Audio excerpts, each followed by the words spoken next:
Hello, language explorers. I'm Anne, and welcome back to Walk a Day English, where we mix daily walk themes with practical English learning. Today's walk is all about improving your reading skills by using a guidebook before you go exploring in your own space. The guidebook I used is Toronto Architecture, a city guide by Patricia McHugh.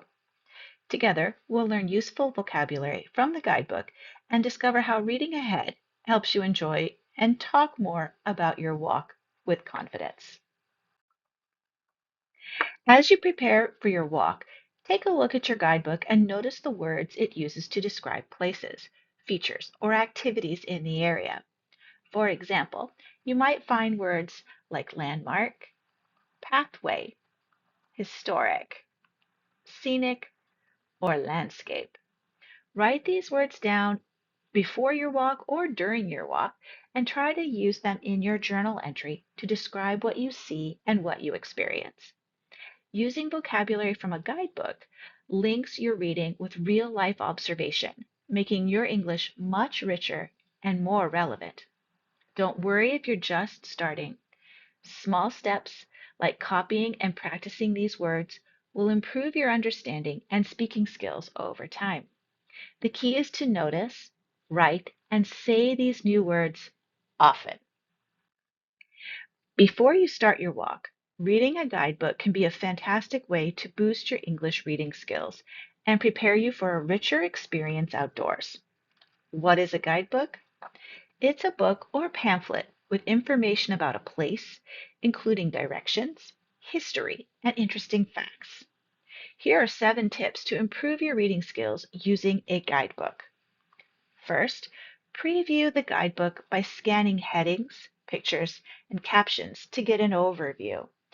This way, if your guidebook has different tours, you can pick one that you are interested in, and the pictures might give you some motivation to choose that walking tour. 2, look up new vocabulary words and write them down with meanings. So you can do this on a PDF guide or you can do this in your notebook, but writing those words from the guidebook and putting their meanings, if you can do it English to English, that's absolutely amazing. And it will keep those words fresh as you're walking and exploring that space. Number 3, read aloud sections that describe the places you'll visit to practice pronunciation. So in my journal today, I will do that with one section of my walk. I have 2 little sections that I'll read for you about 2 buildings that I walked by. Number 4, make predictions about what we will see based on your reading. So maybe you are walking in a historical space, maybe you are walking in an entertainment space, or maybe it's a food tour. Make those predictions. You can write them down. I think I will see. And then as you're walking, you can make notes if you did, in fact, see it or experience it. Number 5, as you walk, take pictures to help you remember the new vocabulary and phrases. So I will be doing that today as well in my journal. If you are someone who likes to draw pictures instead of taking pictures. Do what works for you. Spend time on your tour. Look for the vocabulary. Look at everything that is around you.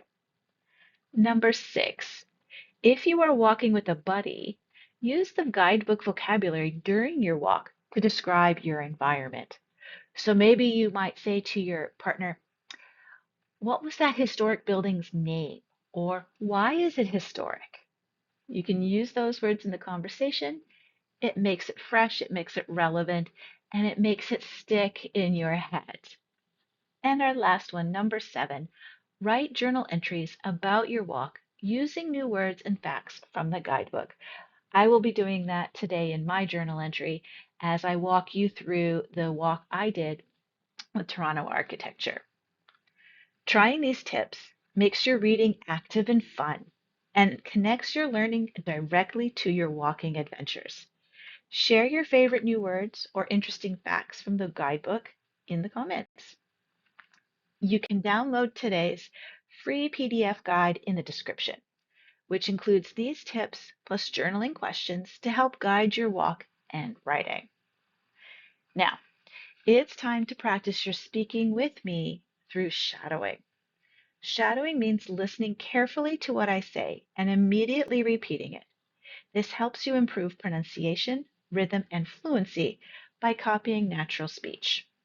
Listen as I read my journal entry from today's guidebook walk up Church Street. Then pause and repeat after each sentence. Repeat this as many times as you want to sound more natural and confident in English. Are you ready? Let's go. It took me 2 or 3 trips to complete this Church Street tour. I have to take pictures of everything. This first building is a double house built in 1877 to 78 by William St. Croix.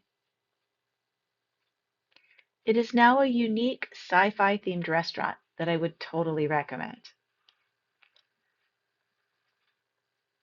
I read the tour information before going on the tour, and I printed the map with all the addresses. These row houses were built in 1887 to 88.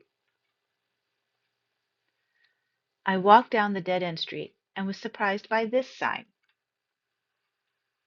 I read it and found out that Roy Thompson was born here. I was excited by this surprise. He was famous in the newspaper industry, and Roy Thompson Hall is named after him. When I got home and reread the guidebook, the information about Roy Thompson was there, and I should not have been surprised. Shows you how quickly I forget what I read.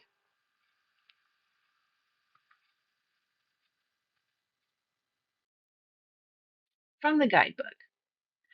Originally Foy Smith House, 90 to 92 Isabella Street, 1887 to 88. Like a kaleidoscope stopped in mid-spin, this elaborate double house is a pretty Victorian picture of variegated, mirrored parts. Earliest residents were James F. Foy, barrister, with Foy and Kelly, and Austin Smith, a gentleman. Sadly, I also saw this sign in front of it. I guess that the next time I walk by, it will only be a shell of a building and a condo will rise out of it.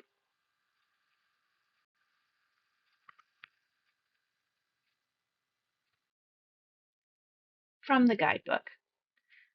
634 to 636 Church Street, double house, 1878. Second Empire in an exuberant mood with a strongly articulated center pavilion, flanking end bays, and a lively mansard roof. Thanks to two of Toronto's more enduring restaurants, this fine double house still stands much as it was. You can see now it is part of a new condo building along with this building from the guidebook. Manhattan Apartments, 68 to 70 Charles Street East. James A. Harvey, 1909.